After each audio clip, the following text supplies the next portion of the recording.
Let me start by saying Happy New Year to you. I hope you have a blessed 2023. Let me take a moment and thank Riley for putting these testimonies together. I appreciate him and his work. Riley will be starting at Boyce College in January, and so pray for him and encourage him as he starts his ministry journey. I hope you've enjoyed these testimonies. I've enjoyed hearing the testimonies of so many people. Let me tell you a little bit about my story. I was raised in church, lived my whole life. I had godly parents, mom and dad. They taught Sunday school. Dad was a deacon, served in the church, and so always been in church. When I was 16, I really came to understand sin and knew I was a sinner, knew I needed a Savior. My testimony is just on a Friday night. I was kind of on a date and just worried about my salvation and eternity. And we went to the pastor's house late on a Friday night, Brother Chuck and Sharon, and they were home, and I just told them where I was at and I needed to be saved. And we went to the pastor's study, and I committed my life to Jesus. And never regretted that. Always wanted to serve the Lord, wanted to say yes to Him. And so even when I was in high school, I was able to do the sound equipment at church. And if there was opportunity to go visit with the pastor, I would do that. Taught Sunday school for a little while after I started college. And so just enjoyed serving the Lord. I married a Christian girl named Jenny. And that's always important. When we got married, we attended Emmanuel Baptist Church, and Brother Barry was a pastor. He asked Jenny and I to teach the college age, and so we said yes to that, and we loved that class for years. Later, he asked me to do Experiencing God, and that meant a lot to me. Became a deacon there in 1999. And also was asked to serve on the pastor search committee after Brother Barry left. And it was while I was serving on the pastor search committee and praying and fasting and hearing different pastors that God started moving in my life in regards to ministry. And so around 2000, Brother Randy was my pastor, and I just talked to him about this desire to do ministry and to preach. And I started seminary. I had a full-time job, but they allowed me to go to seminary on Mondays. And so anyway, I was soon asked to preach at my church after the pastor left, and then I became the interim. And I never had any preaching classes. I just had started seminary.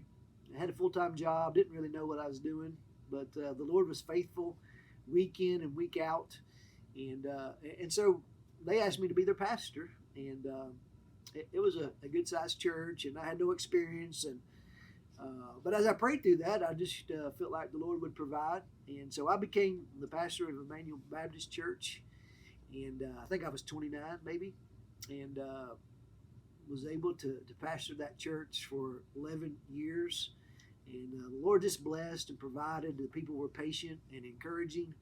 And the Lord just did some amazing things in those 11 years, and we felt blessed to serve there. In 2012, we went to Lancaster Baptist Church, and we had 7 years at Lancaster. We wanted to be a community of grace there in Lancaster, and the Lord blessed that ministry. In 2019, we felt the Lord calling us here to Burlington Baptist Church. And so the last 3.5 years, I've had the privilege of pastoring here at Burlington Baptist Church. And, in particular, I've learned a lot about missions. This church is very missional.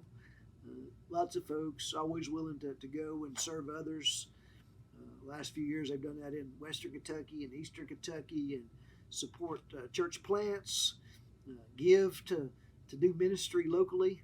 And so I've just been encouraged by the missional attitude of this church, and I feel like we've made some progress in discipleship, the areas of especially men's discipleship. And so we just had a great time here at Burlington Baptist. I just have a few weeks left. January 15th will be my last Sunday. I've taken a position as a regional consultant with the Kentucky Baptist Convention. I'll be in the South region. It's kind of Rockcastle County or Mount Vernon South. I have London, Corbin, Somerset, Stanford, some of those areas. And in this new position, I'll be working with pastors, churches, associations really just as a resource person. I'll try to encourage pastors, provide training for churches, and just any way that I can encourage them, maybe offer some advice and come alongside the churches. And so it's a privilege to be able to continue to serve the Lord's church, the church that He died for, to purchase with His blood. I'm going to miss pastoring. I'm going to miss pastoring the people here at Burlington Baptist because they've been a special group of people. But ever since I become a Christian, I've always wanted to say yes to the Lord. And there's been times where I've had opportunities and felt insufficient for them. But I always try to say yes because the Lord is always there with you in times when you feel like you can't do it. With man, it might be impossible, but with God, nothing is impossible. And so whether it's pastoring a church or last year serving as the KBC president, whatever it is, there's often times where I feel like I can't do that.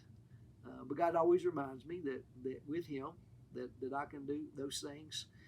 And so even in this position, I'm going to rely upon the Lord. My challenge for you would be to always try to say yes to God whenever He gives you an opportunity, whether it's to take out the trash or to serve in the nursery or teach a Sunday school class or serve on a committee or go to the nations. Whatever the calling, whatever the opportunity, if you feel like the Lord's in it, then say yes. And He'll always provide. He always has for me, and He'll do the same for you. I feel like God's gifted me and been able to connect with pastors and encourage them.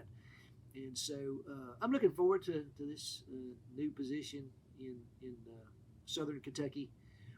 But again, I want to challenge you to say yes to God. And if you want to walk on water, you got to get out of the boat. And if you want God to use you, you just got to say yes to the opportunities that He gives you, and just trust that He'll always provide for you. And so as we begin a new year, maybe you can consider what God would have you to do.